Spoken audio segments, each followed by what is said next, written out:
الحمد للہ رب العالمین والصلاة والسلام علی سید المرسلین اما بعد فاعوذ باللہ من الشیطان الرجیم بسم اللہ الرحمن الرحیم السلام علیکم ورحمۃ اللہ وبرکاتہ۔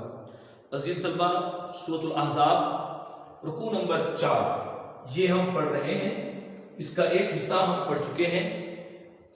آج ہم سورۃ الاحزاب کی آیات 31، 32، 33 اور 34 یہ پڑھیں گے، یعنی آج ہم رکوع مکمل کریں گے۔ آج کی جو آیات ہیں وہ بہت اہم ہیں، شارٹ کوسچنز کے اعتبار سے اور ترجمہ کے اعتبار سے بہت اہم ٹاپک ہے۔ نہایت توجہ کے ساتھ آپ نے سننا ہے۔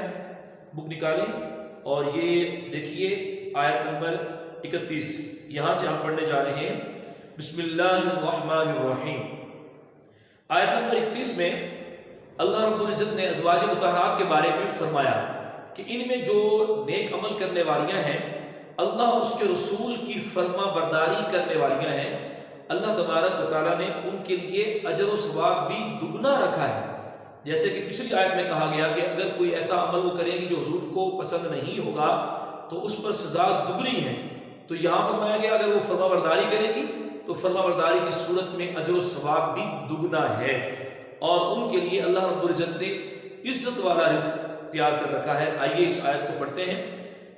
وَمَن يَقْنُتْ مِنكُنَّ، اور تم میں سے جو فرما برداری اختیار کرے گی، مِنكُنَّ تم میں سے، لِلَّهِ اللہ کی، وَرَسُولِهِ اور اس کے رسول کی، یعنی تم میں جو کوئی یقنت فرما بردار رہے گی، کس کی؟ اللہ کی اور اس کے رسول کی، وَتَعْمَلْ صَالِحًا اور عمل صالح کرے گی، نیک عمل کرے گی، نُؤْتِهَا أَجْرَهَا ہم اسے اجر دیں گے، مرتين دو گنا، دونا ثواب دیں گے، أَجْرَهَا مرتين اس کا جو اجر ہے وہ دگنا ہے، دو گنا ہے، وَأَعْدَدْنَا اور ہم نے تیار کیا، لہا اس کے لیے، رزقاً روزی، کریماً عزت والی، ہم نے اس کے لیے عزت کی روزی تیار کر رکھی ہے۔ یہ آیت ہے، آیت نمبر 31۔ اس میں فرمایا گیا اے ازواج مطہرات، تم میں سے جو اللہ اور اس کے رسول کی فرما برداری کرے گی، اطاعت کرے گی، اللہ اور اس کے رسول کا حکم مانے گی، تو اللہ تبارک و تعالیٰ نے ان کے لیے اجر و ثواب بھی ڈبل رکھا ہے، دگنا رکھا ہے، انہیں دونا ثواب دیا جائے گا، اور ان کے لیے اللہ رب العزت نے عزت والا رزق تیار کر رکھا ہے۔ تو عزیز طلبہ، اس میں سوال یہ بن سکتا ہے، فرما برداری کی صورت میں ازواج مطہرات کو کیا فرمایا گیا؟ آیت نمبر 31 یہ اس کا جواب ہے، اور یہ آیت ترجمے کے لحاظ سے بھی اہم ہے۔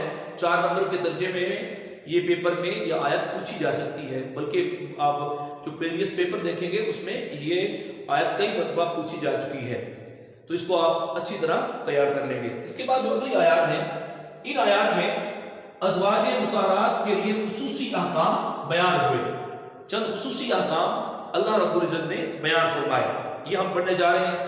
اس میں فرمایا گیا کہ اے ازواج مطہرات، تم اور عورتوں کی طرح نہیں ہو، اپنے گھروں میں ٹھہری رہو، اور دور جاہلیت کی طرح بناؤ سگھار کر کے باہر نہ نکلو، اور کسی اجنبی سے نرم نرم لہجے میں بات بھی نہ کرو، اور ساتھ فرمایا گیا نماز پڑھتی رہو، زکوٰۃ ادا کرتی رہو، اللہ اور اس کے رسول کی اطاعت و فرما برداری کرتی رہی۔ آئیے اس کو پڑھتے ہیں۔ یا نساء النبی جی، اے پیغمبر کی بیویوں، لستن تم نہیں ہو، کاحد من النساء اور عورتوں کی طرح، تم اور عورتوں کی طرح نہیں ہو، کیونکہ تمہیں حضور نبی کریم صلی اللہ علیہ وسلم کی زوجیت کا شرف حاصل ہے، اور یہ شرف ایسا ہے جس نے ازواج مطہرات کو تمام خواتین میں ممتاز بنا دیا۔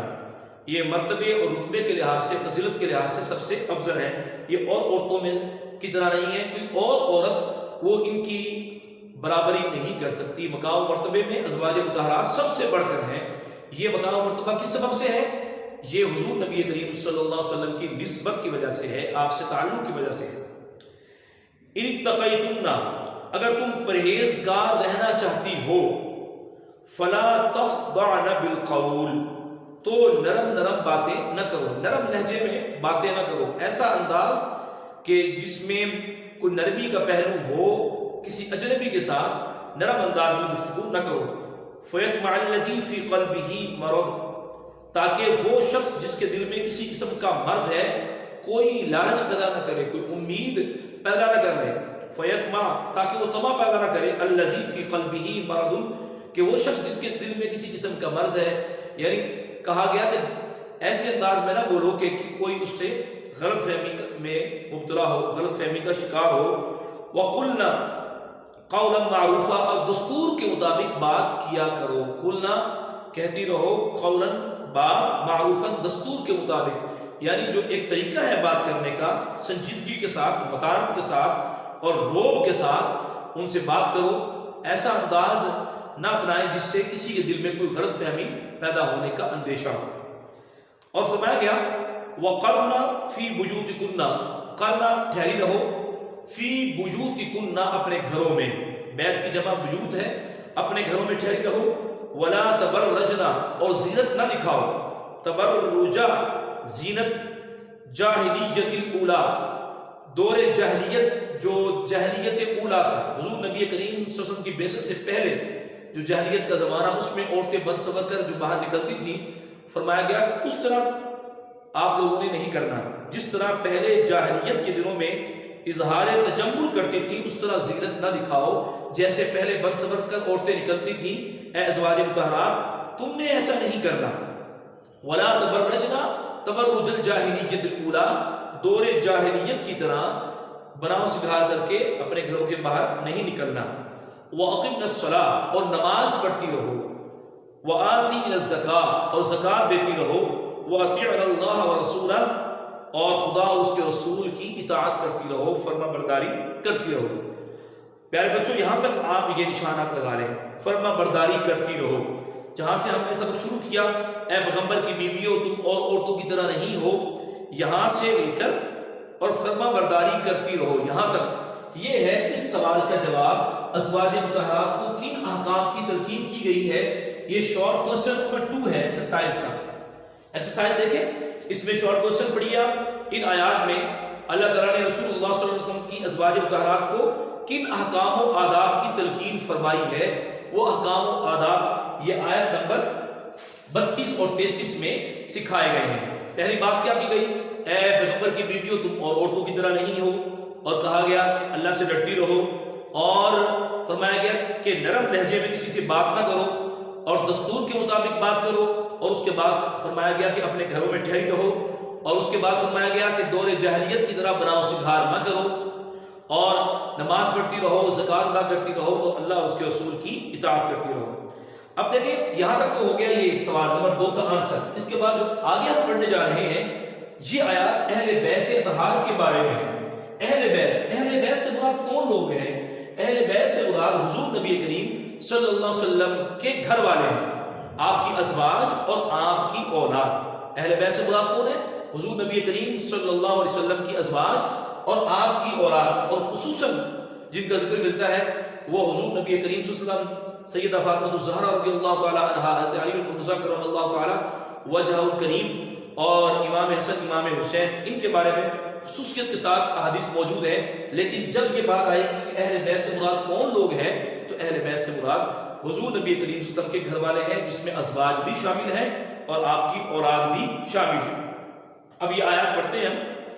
آیت نمبر 33 کا آخری حصہ ہے، اہل بیت کے بارے میں فرمایا گیا انما یرید اللہ، بے شک اللہ تو یہی چاہتا ہے، لیذہب، تاکہ وہ دور فرما دے، عنکم، تم سے، رجسا، رجس کہتے ہیں نپاکی کو، خدا تم سے ہر قسم کی نپاکی کو دور فرما دے، اہل البیت، اے اہل بیت، اے نبی کے گھر والوں، اللہ تو یہی چاہتا ہے کہ تم سے ہر قسم کی نپاکی کو، تم سے ہر قسم کے میل کچیل کو دور فرما دے، وَيُطَهِّرَكُمْ تَطْهِيرًا، اور تمہیں بالکل پاک صاف کر دے، تمہیں خوب ستھرا فرما دے۔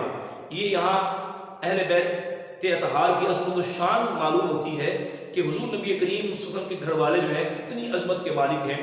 فرمایا گیا کہ اللہ رب العزت نے تو یہی چاہتا ہے کہ اے اہل بیت نبی صلی اللہ علیہ وسلم، اللہ رب العزت تمہیں پاک و صاف فرمانا چاہتا ہے، تم سے ہر قسم کی نپاکی کو دور کر دینا چاہتا ہے۔ اس کے بعد اگلی آیت ہے، اس میں اہل بیت کو حکم دیا گیا، وہ حکم کیا ہے؟ یہ سوال بن سکتا ہے کہ اہل بیت اطہار کو کس بات کا حکم دیا گیا یا کیا تلقین کی گئی؟ وَاذْكُرْنَا، اور یاد رکھو، ما جو یتلا پڑھی جاتی ہے، تلاوت کی جاتی ہے، فی بیوتکن تمہارے گھروں میں، من آیات اللہ اللہ کی آیات، جو اللہ کی آیات تمہارے گھروں میں تلاوت کی جاتی ہیں انہیں یاد رکھو، والحکمہ، اور حکمت کی باتیں، یہاں حکمت کی باتیں حضور نبی کریم صلی اللہ علیہ وسلم کی شریعت ہے، آپ کا اسوہ ہے، آپ کی سنت ہے، آپ کا طریقہ ہے۔ ان اللہ کا لطیفا خبیرا، بے شک خدا باریک بھی اور باخبر ہے، لطیفا باریک بھی، باخبر، خبیرہ کا معنی باخبر۔ تو اس میں فرمایا گیا کہ اے اہل بیت اطہار، جو تمہارے گھروں میں اللہ کی آیات اور حکمت کی باتیں سنائی جاتی ہیں، پڑھی جاتی ہیں، تو انہیں یاد رکھو، اس پر عمل کرو۔ تو یہ جو آخری آیت ہے، آیت نمبر 34، آیت نمبر 34، یہ ترجمے کے لحاظ سے بہت اہم ہے اور بورڈ ایگزامینیشن میں یہ بار بار یہ آ چکی ہے، اس کی آپ نے پریکٹس کرنی ہے۔ عزیز طلبہ، یہ تھا ہمارا آج کا سبق۔ اس میں جو اہم الفاظ ہیں، لستن، تم نہیں ہو، یہ مؤنث کا صیغہ ہے۔ فلا تخضعن بالقول، نرم لہجے میں بات نہ کرو۔ قرنا، تم ٹھہری رہو، یہ بھی مؤنث کا صیغہ ہے۔ لا تبرجن، زینت نہ دکھاؤ۔ الرجس، اس کا معنی ہے ناپاکی۔ آج کے اس سبق میں کوئی بات آپ کو سمجھ میں نہ آئی ہو تو آپ واٹس ایپ کے ذریعے سے آپ پوچھ سکتے ہیں۔ اللہ تبارک و تعالی ہمارا حامی و ناصر ہو۔ السلام علیکم ورحمۃ اللہ وبرکاتہ۔